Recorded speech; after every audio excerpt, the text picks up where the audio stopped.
already.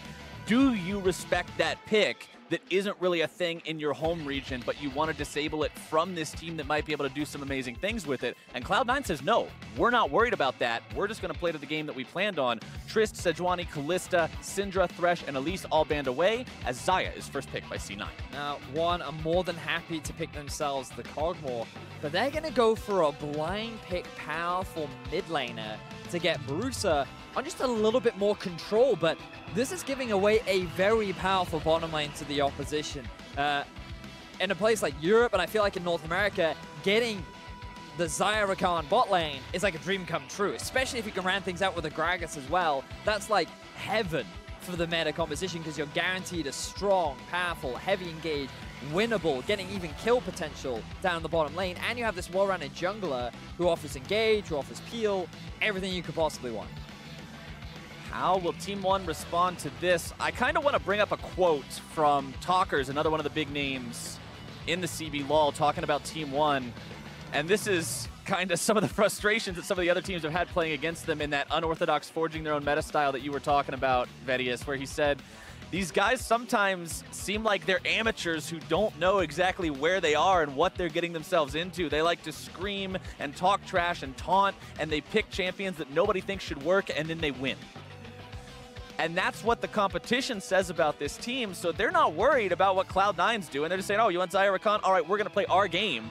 And so far, that seems to be the goal here for Team One. They're going to go ahead and grab the Morgana as well, as Cloud9 gets the Galio for themselves, and we head into the second part of the ban. Wow, now this is very unconventional. From what I am used to, I would never expect a Kog'Maw Morgana to go up against the Xayah Rakan. Now, I understand that Mor can be a pretty effective pick. The Black Shield mitigates both the taunt and the knocker, and with the recent nerf to the speed of the W of Rakan, now scaling with movement speeds are much less compared to before. It's arguably easier to predict, but is it so much? Like, that's still a quick initiation, you know? You got to be pretty quick on the trigger finger when it comes to that Black Shield. So we'll see how well Team One can play in terms of their 2 versus 2, because C9's bottom lane, they had a great performance in the Gauntlet, and I'm looking at them to be one of the big carries coming into this game. Really like the Orianna ban coming out from Team One. That is one of the comfort picks for Jensen, something that we've seen him carry countless numbers of games on in the NALCS before. He will not be allowed to do that this time around. Jarvan also going to be banned out by ONE. Cloud9 kicks Trundle off the table, and they've got one more ban to throw out before Team One gets their next pick. Where do they decide to focus this one? How exactly do they want to deal with it? Looks like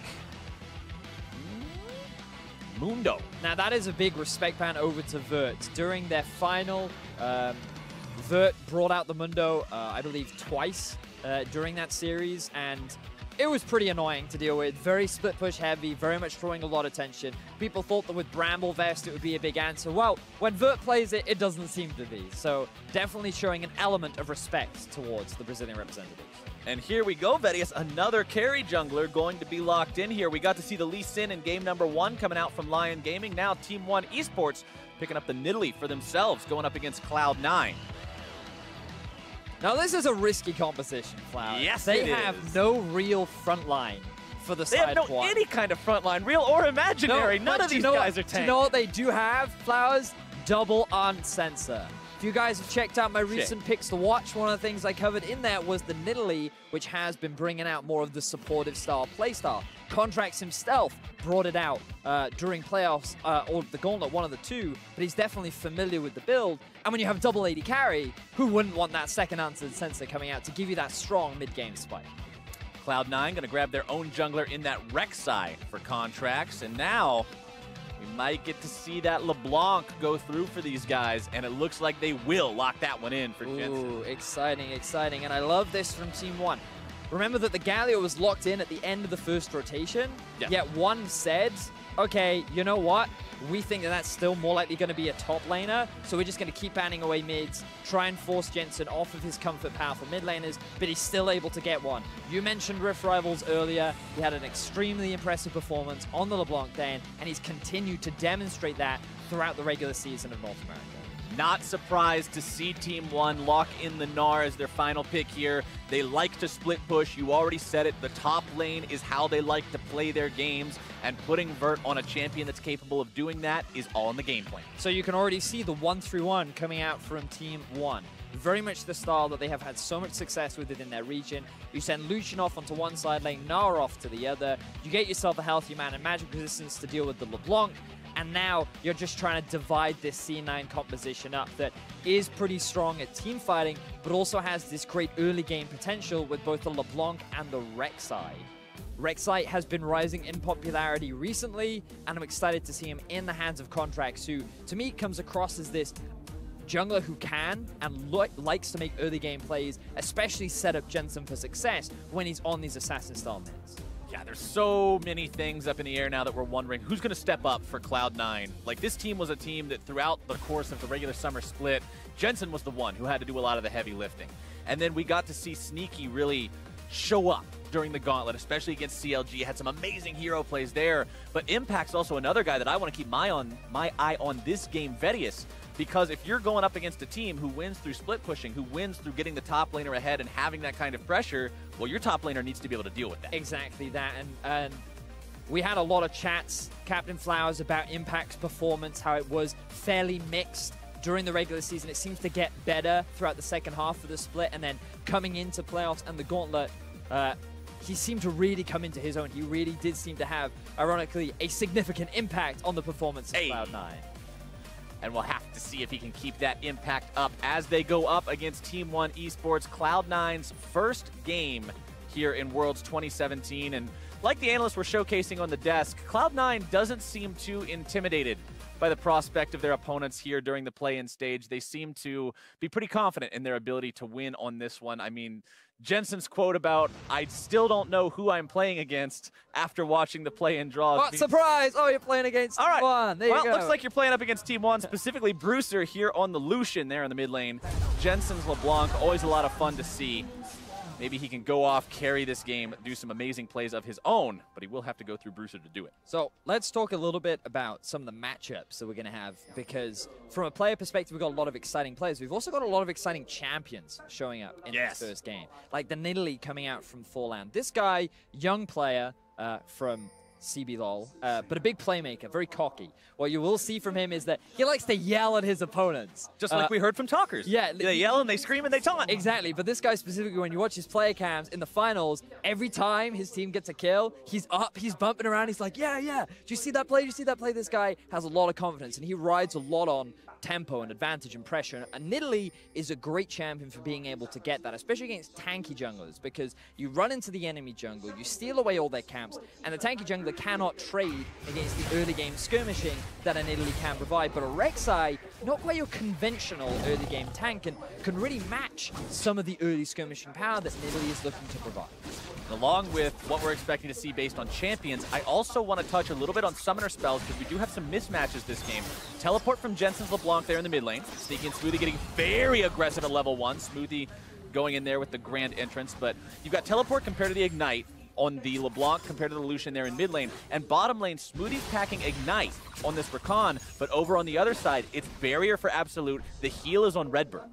And this was something we were talking a little bit about in Game 1, the rush of on sensor. The point of this build, down in the bottom lane, be going for the Relic Shield. The Relic Shield, the name I always forget, basically means that you can just invest more gold into your support. Remember, Janna last game had like an 800 gold lead on the enemy support. Well, silly. It's going to be even more significant when you're having all this investment. And the barrier heal is just to give even more peel for the Kog'Maw. But the thing is about this whole composition is, yes, you have the 1-3-1 coming up. You also have this amazing siege potential, because assuming that the Nidalee does go for the Unholy Grail plus Unsensor build, her E heal that was nerfed on, that was slightly buffed on this patch, plus the attack speed steroid that it gives to your AD carry, you just melt towers. You melt them so quickly, and it just makes your your tower sieging that much stronger. The one thing you also got to worry about is these early ganks that might be getting set up here. Contracts very patiently waiting. Jensen going in, not going to find success with the chain there. Flash into the knockup. Contracts looking to make this one happen. Jensen with a flash of his own, but Cloud9 2 summoners down, and they won't get the kill. Granted, they do get the flash. Seems a little over-eager there from Jensen. He misses the charm. He's able to proc the passive from his Q, and he still thinks that he has enough damage to be able to get the kill. Maybe he forgot that he was running the teleport rather than the ignite, but either way, they will get the flash out, potentially setting up for another gank onto Bruiser later on into the game. Bruiser doing a good job surviving in that one. Binding flying out there towards Sneaky. Not really going to be finding the mark just yet. Contracts and Jensen with both flashes down means that these guys are going to have to be a little bit more cautious for now. Smoothie and Sneaky still pushed up here in the bottom lane as Forlan coming around from behind. Binding finding its way onto Sneaky. Maximum range on the spear, but Sneaky gets himself away anyway. Cloud9 still going to be on the losing end of that trade. So Forlan, he tries to make his own early game plays happen in the bottom lane. Good binding coming out from Redbird, but it will only get the heal out from Sneaky. Still has the flash, and once he gets level 6, it's going to be just as difficult to gank him. But look at the mid lane. Smoothie and Contracts already there, looking to punish the flashless Bruiser. And I feel like this is just so reminiscent of Rift Rivals for me. I remember how much time was invested into the middle lane to set up Jensen for success. When he plays champions like the LeBlanc, C9 is all about trying to get him a lead and make him the primary carry of Cloud9. And it's that much easier to be the carry with a champion like LeBlanc, when if you look at this enemy team, Vedius, you got 10 summoner spells per team per game of League of Legends, and this game, not one of those 10 is exhaust, meaning when Jensen goes in, he's going to be able to find the damage, provided he hits the chains. And that's a very squishy team. Even with a Gnar in the mini form, you're still not the tankiest player, which means that Jensen, he has a lot of options in these fights. Typically, one of the big things that LeBlanc struggles with in team fights is that these frontline tanks make it difficult for you to get onto the backline, and you get CC'd up every time you jump in. Well, if you jump in, the only real CC you need to be aware of is the Morgana binding and the ultimate from Gnar, which means that that's actually not that much CC at all. So you have so much room to play around in these fights that Jensen, if set up for success, can have a huge impact. But I'm still keeping my eyes on this top lane. And remember, Team 1, they specialize in playing 1-3-1. They're not about team fights. That's not where they find success. They're about making sure that their top laner, Vert, is in a position where he can carry from the side lanes, and they can play this 1-3-1 or 4-1 playstyle, where they've demonstrated a lot of comfort. Vert a little bit behind there in the top lane right now, 38 to 43 CS compared to Impact's Galio, but the big story of CS that I'm talking about right now, Vedius, is the mid lane where Jensen has a 20 advantage over Bruiser. We talked about how Jensen and Contracts were a little over-eager trying to get that kill for the first blood, but even though they missed out on it, the control they took over mid lane has really been paying off. You know, I hear a lot about how Jensen in North America seems to be the most dominant mid laner. Largely, you see it in his CS discrepancy, but I believe that he has the highest CSD of all players at Worlds this year. This guy tends to be super dominant, but a lot of it comes from the support that he does get from his team, and he knows exactly what to do with the pressure advantage that he has. He already could, look at this, Smoothie's up in mid lane once again, and Bruce is like, I can't go to my tower, guys. This is so obnoxious. This isn't a 1v1, this is a 3v1. And he's just doing what he can to farm, but now he's at risk of a dive. Level 6 Jensen as well. Jensen scaring him off into his own this jungle. This is brutal, man. So brutal. Bruiser's been set heavily behind this game. Team 1 going to need to play around the fact that their mid laner will not be at a power level that they're normally used to playing around, I would assume. Nobody expects their mid laner to be that far set behind just 7 minutes into the game. And now Forlan's going to come in, look to make some kind of an impact on this lane. Jensen will drop to about 60% HP. Bruiser low on mana here. Forlan going to heal him right back up, continue to shove this wave out as Contract shows up, turns this into a fair 2v2, but nobody really wants to fight it anymore. Also remember the vet up the top lane. Vert trying to flex those muscles a little bit here onto Impact. Mega Gnar not going to be accomplishing a whole lot there, as now that he goes back to mini form, Impact returns the favor. Yeah, so also remember that the thing about Lucian, he's actually very reliant on getting an early game lead. If he's not snowballing the early game, man, look at this, Jensen goes super aggressive. Jensen gets a lot of damage. Even though Forlan comes up, he pretty much just shows up to keep his mid laner alive. Jensen putting so much damage down onto that Lucian. Yeah, so the thing about Lucian is he is very much about getting an early game lead, and Bruiser thought that if he goes for an early Lucian and then bans away the other mid laners, he can guarantee himself this early start, but welcome to Cloud9. They really like to shut down enemy mid laners and set up their own for success. And he is now having to deal with the repercussions of his choice because he hasn't had that same level of jungle support, especially from a Nidalee who doesn't have that CC to lock down on LeBlanc and really punish the champion for playing hyper-aggressive in lane. Sneaky and Smoothie continuing to push up here in the bottom side.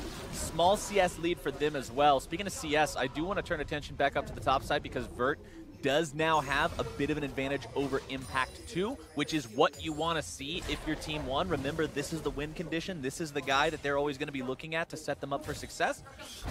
So even if mid lane is a bit of a sinking ship right now, and they're trying to stop those leaks and keep that afloat, you can still fall back on Vert, provided the same thing doesn't happen to his lane, which it hasn't yet, so they've still got that on track for where they potentially want it. Yep, I'm sure that's what they're hoping.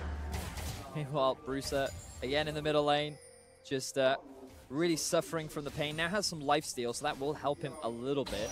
But with the lane pushing against him and Jensen continuing to play the way Jensen does, the gap just continues to grow. So I love this invade from Forlan, but there is a ward and a collapse coming out from C9. Forlan trying to steal away that blue buff, forced to flash out over the wall instead. Jensen not going to go immediately after him. Impact potentially gonna go over the wall here. Yep, flash into the taunt, not finding Forlan.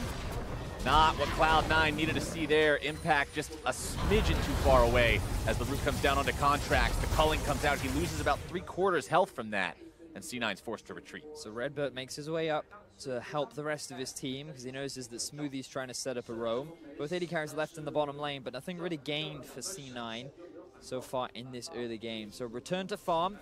C9 are happy for this so far because both AD carries are going pretty even. The top lane isn't at such a massive deficit that they really need to worry about the Gnar right now. And it's interesting that Vert decided to go for the double Doran's Blade rather than trying to get himself that early phase where the matchup really starts to swing in the Gnar's favor. But now the flash is down for Impact.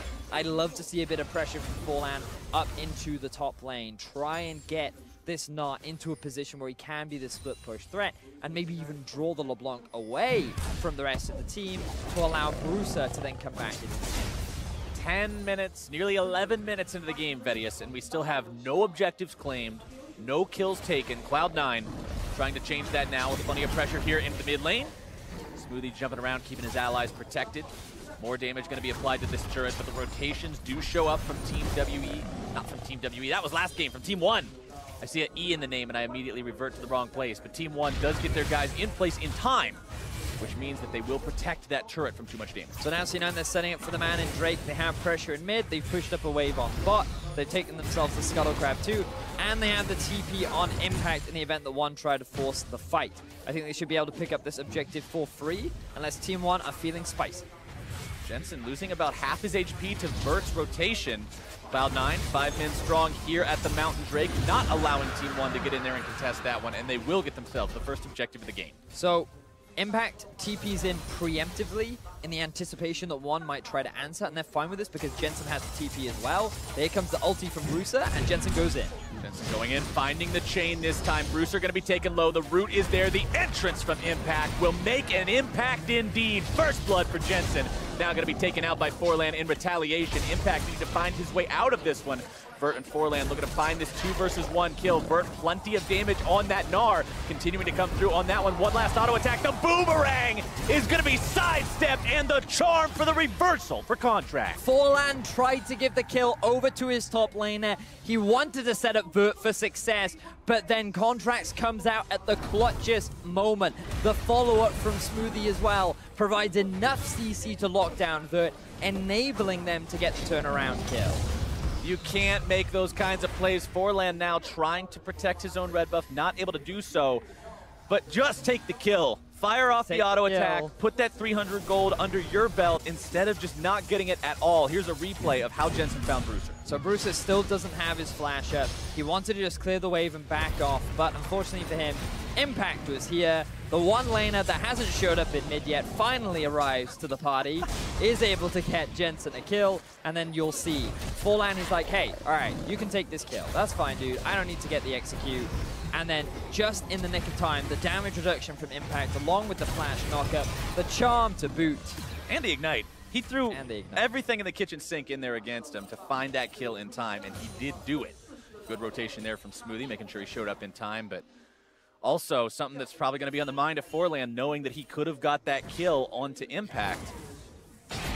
Probably see him pull the trigger the next time he gets that opportunity in the future.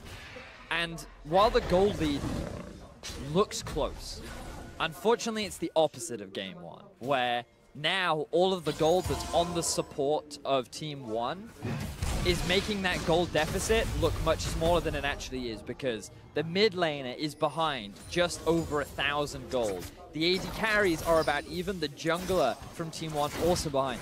Vert, after that death, is now also behind. So the whole top half of the map for Team 1 are struggling in the early game so far. And Cloud9, considering their composition, they're off to a great setup for later on into the game. You can also take a look at the items. The Gunblade completed for Jensen's LeBlanc. Definitely a power spike on that one. The power of the active, making it so easy to hit the chain and just make the rest of the entirety of your combo go off. Righteous Glory will be the first item for Impact. That's almost completed as well. And we know the kind of playmaking that that item enables, especially for a champion like Galio that can just charge up the taunt, get in there, and land that CC. Binding finds its way out onto Smoothie. A little bit of damage from the Living Artillery. I think this is one of the first times that I've seen Kog'Maw in pro play without the Dogmaw in a long time. It feels good, man. It feels good. You don't like the dog? I hate that skin. If nothing else, I appreciate it just for the sounds that you get when the W is on. The arf, arf, arf during the middle of every team fight just makes League of Legends a little bit of a brighter place. As damage coming in here from Impact. Bert looking to turn this one around, utilizing the ulti in the Mega Gnar form. Impact walking himself away as Big Ben finds its way into his back. But Sneaky and Smoothie will be working on grabbing that turret first blood here in the bottom lane, and they find that for Cloud9. So things on a similar trend to what we saw in game one of the day between Team WE and Lion Gaming, where the pool one, the higher seeded team, C9 and Team WE, seem to get that early game advantage. But the big difference between this now is that C9, they have a lot of engaged tools. Rakan with the Rek'Sai flank, Galio follow-up. So many ways to start fights off. And the one thing about Cloud9 is, come the mid-game, they are a good team-fighting team. And with the dominance that Jensen has over his lane opponent, along with the pressure that Contracts is exerting down the bottom lane, C9 are setting themselves up for these mid-game fights, which is where Team 1 often do struggle because they're so used to playing with side lane pressure. When a team just groups up and runs it down mids, they kind of get flabbergasted and don't know what to do. Or in this case, runs it down bot. They just found turret first blood. They immediately grab turret second blood in the same lane. And for those of you guys who might not have been looking at the side of your screen just a moment ago, the stat comparison, Jensen normally up around 12 CS at 15 minutes. This game he's up a casual 46, going after Bruiser. Chain finds its way onto that route as here comes Contracts to eat him alive. Getting the kill on the Rek'Sai, number 2 this game, now having to escape as Bert and Forlan make their way into the fight, trying to finish him off. Nice escape from Contract so far, but he will not get all the way out. Forlan barely going to be escaping the chains. The airborne knockup coming out from Smoothie onto Bert, who will still manage to get himself away from this one. 1-for-1 overall. But continuous pressure keeps being put onto Bruiser. Still only level 10. The CS discrepancy is building even larger in favor of Jensen. This Lucian is not having the early game that they would have wanted, forcing Team 1 to be in a very tricky situation. Just so you know, we are now officially at a point where Bruiser has less than 100 gold more than Redbird. The support and the mid laner are 100 gold apart right now on the side of Team 1 eSports, which is really not a good omen for these guys. That Lucian is going to be all aboard the struggle bus, trying to get his way back into relevancy. So now things go into the big game. Things now pivot for Team 1. All of the eggs are on the absolute basket. He's playing the Kog'Maw. He has the late game threat. You have the Unsensor. Let's see how he handles this dive. The eggs might get knocked out of the basket only momentarily here. Impact thinking about going into this one. Finds the flash into the taunt onto Redbird, who manages to get himself away for now, but the winds of war blow in the favor of Cloud9 and find their mark. Contracts. Hero's entrance will keep him safe from any sort of retaliatory damage. Absolute now going to be taken down by Sneaky. 2-for-0 going the way of Cloud9. The Kog'Maw body will find some damage onto the bottom lane, but that is about it, Vedius. And Cloud9, they are not slowing down. They know how much stronger Jensen is right now. They can feel the gold advantage in their pockets, and they are forcing Team 1 to respond. And Team 1, rather than just concede the objective, they're trying to find avenues back in, but they are consistently falling short. C9 coming off exceptionally strong in game 1 of their debut at the World Championship. And this is what CBLOL fans were worried about. This is why many of them were not ecstatic about Team One being the representative for the CBLOL here at Worlds 2017. They wanted to see one of the teams with the longer standing legacies taking their place. They were worried that Team One might not be up to the task, that their inexperience might end up getting the better of them. I mean, this is a very young team. The roster all only 18 to 19 years old. We talked about how their strategies are very unorthodox. They win through unconventional means. And does that kind of a strategy stand up against these tougher teams? So far, it's not looking like it. Exactly that. And Team One, they just stayed a little bit too long, unfortunately. They thought that they could hold on to the tower, but they should have backed off sooner. And it just comes back to that experience thing, right? Like, the thing is, within their region, perhaps they're not in this situation, whether it's such a massive deficit in the early game. During the regular season, they did finish 9-5, which... I mean, they were only third place in their... Yeah, they were only third place, right? So it wasn't like they were super dominant, but they had this great run in the playoffs. And to come to Worlds is definitely a great opportunity for them. But this composition is very unique. It's very novel. And yes. It is exceptionally difficult to execute. And to try this kind of comp against a team in Cloud9 where the organization has been at Worlds for the last 5 years, you know, it's definitely a statement to make. And if you make it work, then great. But they were not expecting that level of pressure to be exerted in the middle lane. And I like that phrasing of wording it as a statement, because this team, if you look at the way their games ended, even in their own region, wins and losses were both very decisive for them. And when you're decisive, when you both win and lose, what that says is you just go all in on your own game plan. If it works immaculately, you win quickly. If it fails with flying colors, and you lose just as quickly. Yep. This team is not a team to say, okay, we're going to have a plan somewhere in the middle, we're going to play it slow and steady, we're going to adapt as we go. They have a plan, and that is the plan. Yep, and unfortunately for them, even if at this point they try to execute the plan, C9 literally just have to group up mid and force a fight. They know they're stronger, they know they have a front line and tanks, and against this very squishy lineup, they can focus whoever they want. So they're just going to keep grouping up and keep forcing fights. Jensen jumping in there onto Brewster, losing almost all of his life. A little bit audacious there from the Cloud9 mid laner. Really just trying to blow Brewster out of the game, but Brewster showcasing the fact that he's not that far behind. Yeah, Brewster very much of the opinion, well, if you want to eat a full culling, then I'll happily give you a full culling. And Jensen's like, hang on a second, you're 50 CS down, how do you still do damage? Which means the Cloud9 will be forced off that tier 2 tower. And they're just going to have to back off for now, but it just means they can spend their gold, Captain Flowers, and that gold lead is not slowing down in favor of Cloud9. Yeah, gold being invested into items, a lot more useful than gold just sitting in your pocket. Contracts waiting around in this brush as Bert walks towards it, but not going to go any closer for now. Level 9 on the Morgana does mean that he's got that black shield at level 3, the binding at level 5. We do see a lot of Morganas these days not even bother with the Tormented Soil. It's just not in the wheelhouse anymore. So getting that shield stronger and stronger to avoid the burst and the ability to pop it from Cloud9. And we've talked a lot about things looking pretty dire for Team One, but again, there's still the possibility of the absolute carry. He is playing the Cogmore. We know how much damage it can throw out. You can see on Forland he's working towards the Unholy Grail, and you would expect an Ardent Sensor to follow it up shortly. But even if he doesn't get the Ardent Sensor, you still have great utility for your AD carry in the attack speed surge his heal can provide. They just need to scale now. They need to try and defend, but C9, they're not going to give them that opportunity. Oh, Forland in some trouble. Contract going into the ground, coming out with the ulti, setting up the kill there as Smoothie takes the credit for it. Cloud9 getting themselves back out here. You can see Contracts. I also want to go ahead and highlight the fact this is not Cinderhulk, Knight's Vow, tank for the team Rek'Sai. This is Warrior, Black Cleaver, carry, duelist, kill people Rek'Sai. As now Cloud9 with that pick onto the enemy jungler going to be starting up the Baron only 22 minutes into the game. It's up to Team One to stop this. They cannot allow Cloud9 to find this objective this early. Calling coming in over the wall. Burt going to be taking a lot of damage as Absolute grabs the kill onto Contracts, but Impact now there into the back line. They've grabbed the kill onto the enemy top laner as well. Cloud9 seeing if they can chase these guys down. Ultimates expended across the board. Jensen trying to find his way onto Redbird. I talked about that shield value going up, but it's still not enough. Going to be popped nearly instantly. And Absolute is absolutely dead. Brewster still trying to get his way out of there, but he will just barely survive. Forlan now also up and running yet again to keep this mid laner alive.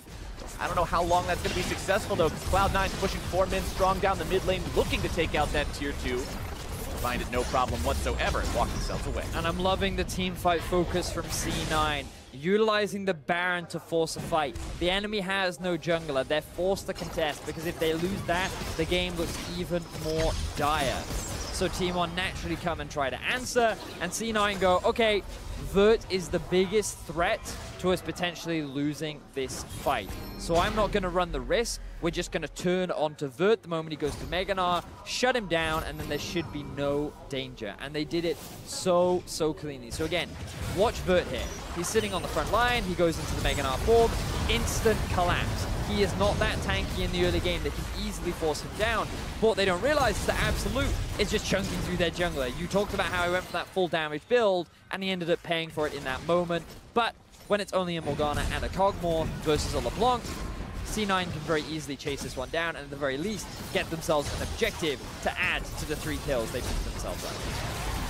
More success for Cloud9 means we're at the point in the game now, Vedius, where they have a 6,000 gold lead, as well as a 6 kill lead and 2 Drakes up over their opponents, 5 turrets to 0. All the metrics you can measure the game by going in the favor of Cloud9. Adaptive Helm also completed for Impact, so he's going to be tanky against the magic damage as well as the physical damage from his opponents, thanks to the Righteous Glory and the Ninja Tabby. Want to go ahead and mention what you touched on there in game number 1 about the Adaptive Helm also reducing a lot of the damage from Kog'Maw, considering he is an AP damage champion when you're talking about the on-hit damage from his W, as well as just having extra AP from the Ginsu's Rage Blade, buffing up those living artilleries and just making him stronger in general with the spell casting. Adaptive Helm going to do a lot to reduce that damage output. Morello Namicon also completed for Jensen, means the burst. Oh man, it's scary. Bramble Vest 2 to just add insult to injury against the double AD carry. Impact, pretty much unkillable. Yeah. Not a lot going to be taking this guy down very soon, but speaking of stuff getting taken down, Drake number 3 goes away at Cloud9. Sneaky secures that one for the team. Means they're going to have 2 of those now. Trap. Baron is that much scarier. Redbird, ooh, just barely getting away with the blast cone. That was half his HP gone in a single hit from the chain. Jensen Plant to the rescue. Looking a little terrifying right now. Everybody on Cloud9 is very scary at this point. That's true. That's Team One pretty much needs to find Cloud9 going too deep, like what we talked about with Jensen, trying to find that kill onto Rooster in the top lane between the 2 turrets. They need to find Cloud9 making some sort of an audacious play and punish them for it. Yes. It's pretty much on Cloud9 to lose this game now for Team One eSports to really stand a chance. Again, we look at the Kog'Maw and we think maybe he could be a potential win condition later on, but given how tanky Impact is and how much solid of a front line, it's going to be challenging. So now I'm very much evaluating how cleanly C9 can close out this game, because if you want to take that convincing first place spot, you want to do it in a convincing style. So being able to get clean victories over your opposition is going to set you up nicely when that group's adjusting to the goal. Forlan trying to go in and steal away Baron. Instead, he only finds his way into the respawn timer for the next 35 seconds. Cloud9 grabbing Baron just shy of 27 minutes. Taking out the enemy jungler in the process. Now they've got that 5 versus 4 push. They send Jensen to split push up into the top lane. The other 4 are going to be set up as a squad here in mid.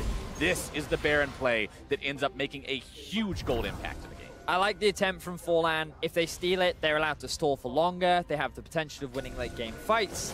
But C9, they were ready. Even though he gets into the pit, Forlan isn't even close to stealing away the objective. And now with the Baron buff, C9, they just start to play on both mid and top. A slow push in the bottom lane as well. With the Baron empowered minions, it's only a matter of time before one starts to lose those base structures. And I don't think you can fault Forlan for the decision there. I think it comes down to, is the chance of him stealing this better than the chance of us winning the game if we just give it away? And as low as the chance of him stealing it was, I think the answer is yes. I think if you just give the Baron away to Cloud9 there, and you let this current situation play out like it is right now, but without trying to contest it, you're just giving the game away. Yep.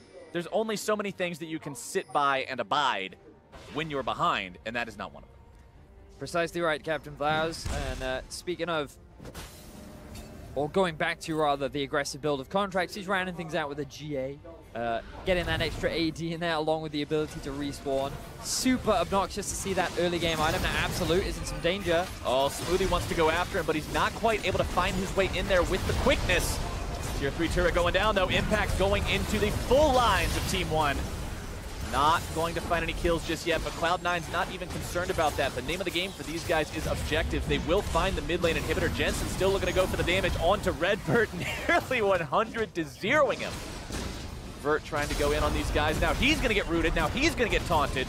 Winds of War coming out. Team 1 can't do a lot to stop the Cloud9 War Machine. So now Cloud9, after taking the mid inhib, they can send either Jensen or Impact down into the bottom lane. More likely going to be Impact. And then the rest of the members just group up top. They're not even going to go back and base. They're just going to keep the push going. They're going to keep the pressure up onto Team 1 because C9, they want to get this game over with. They want to walk away with the convincing win. And with an easy pick like that, they're well on their way to doing it. Just so we're fully correct, he was not even past that rock thing in your base. That's the safety area of the map right now for Team 1. The rock thing. The rock thing in your base is about as far out as you can go before Jensen can be a threat of 100 to zeroing you. Cloud9 now taking out the top lane inhibitor to go along with the mid one. They've got 2 lanes down. Looking like they're not even that concerned about the bottom lane. Marching up mid now to finish off the Nexus turrets themselves. Absolute still dead for another 10 seconds. Nexus turret number 1 already down. Impact on the front line, dashing in there with the Justice Punch to keep Vert away. Vert does have a full Mega Gnar bar. Contracts finding the Prey Seeker there onto Redbird. Turret nearly going to be falling now. They take Vert down. The last fight of the game going to be breaking out as Brewster gets deleted by Sneaky. A killing spree for the Cloud9 AD carry. Redbird walking himself away, and Cloud9 with a very convincing victory. Nothing more to say. Clean from Cloud9. They stuck to a very conventional Cloud9 playstyle, which is put Jensen on a carry, invest resources into setting him up for success. Once he has that slight lead, he is the caliber of player that will know exactly what to do with it. And then the rest of the game just started going in their favor. They had full control of the bot lane. Impact was not put at a deficit in the top. And the composition of Team 1 was just consistently punished time and time again. 3 players on Cloud9 did not die. Smoothie, 0 deaths. Sneaky, 0 deaths. Impact, the frontliner, 0 deaths. They controlled the game from start to finish. Contracts died a couple of times, usually because of the fact that, like we said, he was on that riskier build. He was finding kills and then being taken down after his ulti wasn't available to dodge away. But it was all for the good of the team. They played together well as a unit, and this looks like a team that can back up the Twitter trash talk. Oh, for sure. Very convincing Cloud9. I was impressed. You know, I talked at the very start of this being like, this was the potential group for upsets. Well, if C9 keep playing like that, I feel like, okay, maybe not.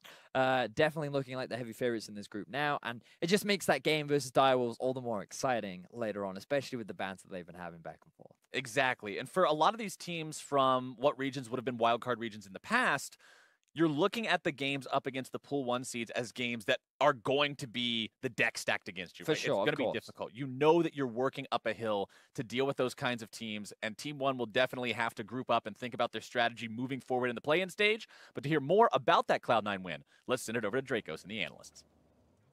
Thank you, Cam Flowers. Team 1 Esports may have struggled, but Cloud9 came in swinging in the first. Let's go, Eddie! Let's go! We're doing it! Okay. Where's your USA bandana? I know. I forgot my your USA pants from last year. Yeah. A little different here. A little different here in the play-in stage. But the thing I want to look at right off the bat is the draft, because this feels very classic C9 when we look at it across the board. Yeah, it's one of the things where if you haven't been watching C9 all year, this is basically what they do. They play through Jensen, and once again, he gets the LeBlanc pick, one of the strongest 1v1 champions in terms of being able to take over a game. Once he gets a lead, he can split push, he can pick people off in the jungle, he can do so much. So it's great to see them grabbing that. He had an incredible split, and we talked about like his CSD numbers and how he was dominating just on average, rain or shine, regardless of matchup. A lot of that is because they'll pick him things in favorable matchups, and then they'll also give him a ton of attention. He gets so much attention early on. Like, we don't see it so much in jungle proximity numbers, but like we saw Smoothie moving up. We saw Contracts moving up multiple times in the early game to put pressure on Jensen's lane. And it's kind of why you saw ONE Esports draft that Lucian pick early on, because they're respecting it. It felt like they were trying to say, let's grab the most lane dominant thing in the game right now, basically, and hopefully that'll be enough to control Jensen.